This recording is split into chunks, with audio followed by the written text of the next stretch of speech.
Well, I thought I'd better give you a proper look. So, this is the studio. It's the Golden Goose look.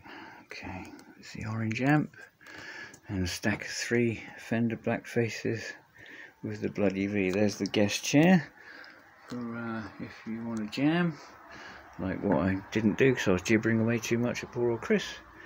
There you see the other amp stack that you often see, the bass amps under there, under the drum machine there. And here is the new desk. Obviously down there is the M13. I've been really getting to grips with that today.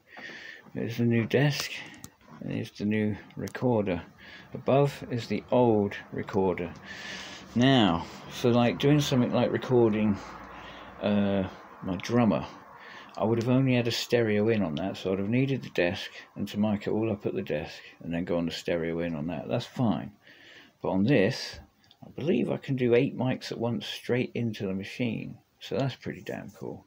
But either way, basically this is going to do all of the band stuff, all my full band music, all the metal and just all the full band. And this, which can be, you know, you can use batteries with that, that's going to do the acoustic stuff.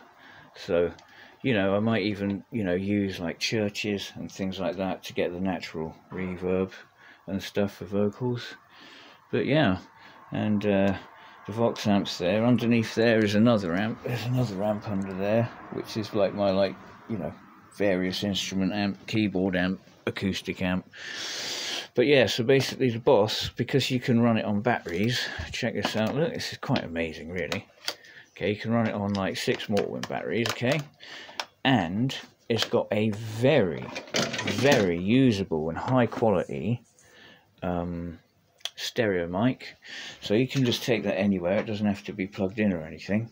So yeah, I can location record with that. So the acoustic stuff's going to be done on that, and the full band stuff's going to be done on that. So it all makes sense. But this thing's pretty fucking rad. It's got a really amazing effects processor. It's got a brilliant like EQ bank. I mean, basically the channel strip is like really proper. Plus I've got faders. I mean, the desk I was going to buy only had a master fader. The rest was just knobs. It was very basic and just had 2 mic inputs. This has got inserts. It's got 2 like effects loops. It's got 2 internal effects things. I mean, it's pretty fucking rad. Like that is a wonderful, wonderful bit of kit. Yeah, so I mean, obviously, you know, oh, I've got a whole bunch of new leads. So there's like, you know, loads of pedals under there. There's like pedals under the next one as well, including the Stomp Lab, which is an amazing bit of kit. I say that even now. But yeah, there's the M13. I mean, I've been cracking away at this all day. It comes with 2 expression pedals, so you can run this thing with 2 expression pedals. So you can, like, you know, I guess like you can have like one effect on one and one on the other and squeeze them in like a volume, or you can you know, run one as a wah. But it's what's pretty amazing is like the way this works. You can just look at that as like 4 individual pedals with like 3 banks. So say that one could be like, this could be your drive unit, okay? So, and then you have like, oh, overdrive, distortion, fuzz, okay, all on that one pedal, and it's like and it operates just like a pedal. And when you twiddle like the controls like you would on a pedal, actually in real time, like it doesn't do any digital stuttering or anything. It works just like a pedal. And the thing is, I say like I've got this one as a tube screamer. I could have any of these, can be anything. So that could be a tube screamer as well, and so could that one, and so could that one. Yeah. So where I thought this was going to be the drive unit, like modulation, delay, reverb, blah blah blah. No, anything can be anything. So like all of these can just be tube screamers set up differently if you really wanted. So this could just be the biggest, most sophisticated tube screamer you've ever seen. But it's a really serious bit of kit. I mean, it's I've never had a multi-effects as capable as this. And as it is a stomp box modeler, so it literally is like every pedal. Basically, Richard, I know you're a drummer and not a guitarist, but what you're looking at is every single pedal ever made, like a computer, basically, that is every pedal ever made. I guess that's the easiest way to describe it to a non-guitarist. I suppose this would be the only thing you'd be interested in then. I'll tell you what this is good for. One, the drum loops that are in it are just good to augment with the what's on the keyboard, you know, the drum loops that I'm already using, and I'm actually getting better at like programming something and actually using different patterns, like transferring from one to the other. I'm getting quite good at that. This one is actually quite good if you use it as a hand drum. If you set it up to, you know, to be like actual hand drums and then use it like a hand drum, it's pretty damn cool actually. I like it for that. I think it has like more of a credibility for that. So there's all the guitars. There's a couple of basses there. There's a Strat. There's a Telly, and there's more Telecasters. There's my 2 F-types. There's the Les Paul. Obviously, is the bloody V.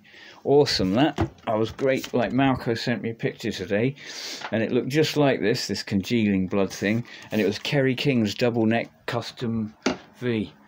But yeah, I've been using the little orange amp a lot. The Fender stack is awesome. That Deluxe 112 is a great amp. The Super Champ's amazing. The Champ 110 is amazing. Mr. White has just bought a Frontman that's a blackface, made in Mexico. Same era as this. This one is a 1991, made in Mexico, Champ 110. I'm going to review that just on its own one day. Well, I'm going to do each of the Fender amps at some point, obviously doing the thing. It's me acoustics. This one, string snapped just in the middle of the night. That's obviously the one that, like, I got the tremendous luck. It's a, you know, over £2,000 flamenco guitar from 1978, Manuel Raimundo. I paid 30 quid for that. It was just in a second-hand furniture shop. It was just one of those lucky things, right? There's a piccolo guitar, or it's a treble guitar. Basically, that's a small-bodied thing, and I have it tuned up. So I actually have that tuned up, and it's not a bad little thing, and that's my main electroacoustic. And there's the Yamaha. It's probably the guitar that's next to me on the chair here, because that is like probably patient zero guitar. Like that's the first guitar you go to for me, because I'm a sort of songwriter more than anything. It's like I make guitar music, and that being like HSH configuration, you know, having that single coil and the humbuckers, it's like, okay, I can generalize any sound of any guitar. I can get generally there in that direction. So if I'm writing a track, like flicking around the controls of that one, it's like, it tells me, okay, maybe I'll be wanting to do this with a Telecaster. Okay, maybe I'll want to do this with a Les Paul.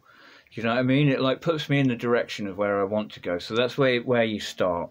So generally, that's the guitar I pick up first in the day. That's probably going to be the main workhorse in the studio, to be honest. I'll be honest. Just because it is such right in the middle. It's like, I'll start there and then we'll work out, oh, do we want to go more heavy metal? Do we want to go more blues? You get what I'm saying. Oh, this is the thing I didn't show you. Right, okay. I got this is a new guitar. Well, it's a new guitar project. We don't know what this thing is. It's like as if a Warlock and a Super Strat fucked. But it's 24 frets, it's Floyd Rose, it's a reverse headstock, and it's a fucking cool shape. I like the binding that goes with the chamfer, and it's, yeah, it's a really cool little thing. I love it. No volume, strange shaped headstock, no idea what it is. Somebody's gone to sort of lengths to say that you can't see what it is. One person suggested Samick. I have seen a Stag, that the base was the same shape as that, so it could be a Stag. But it's a wicked little thing. I absolutely adore it. So yeah, that's the one thing I did actually forget to show you earlier on. But yeah, cool. So now the cool thing about that is when this deal looked like it was like not happening, and I couldn't get hold of the guy, I bought this one off of Malco, because it's like vital to have a Floyd Rose guitar. Dead chuffed with the Floyd Rose guitar, and I've got this set up to perfection now. It feels wonderful. And this is such an odd and unusual guitar. But what's cool is, you know, still getting this one as well, because this is going to be HSH or HSS. So it'll be the Floyd Rose with the single coils, you know. That has quite a single coily sound when you go into like two bucker mode. But, you know, generally it's a humbucker guitar, right? It's not tapped or anything. split, should I say. But this one will be humbucker, single coil, maybe. What I'm thinking, well, I'll show you what I'm thinking. I've got some cool pickups, and I'll show it another time. But I've got a P90 that will go. That's a humbucker size P90, so I'm thinking maybe that goes in there, single coil humbucker. So it's like HSS, but in a funny sort of way. Yeah, and then we've got single coils, Floyd Rose as well. So it's got a place, and doesn't it look fucking rad?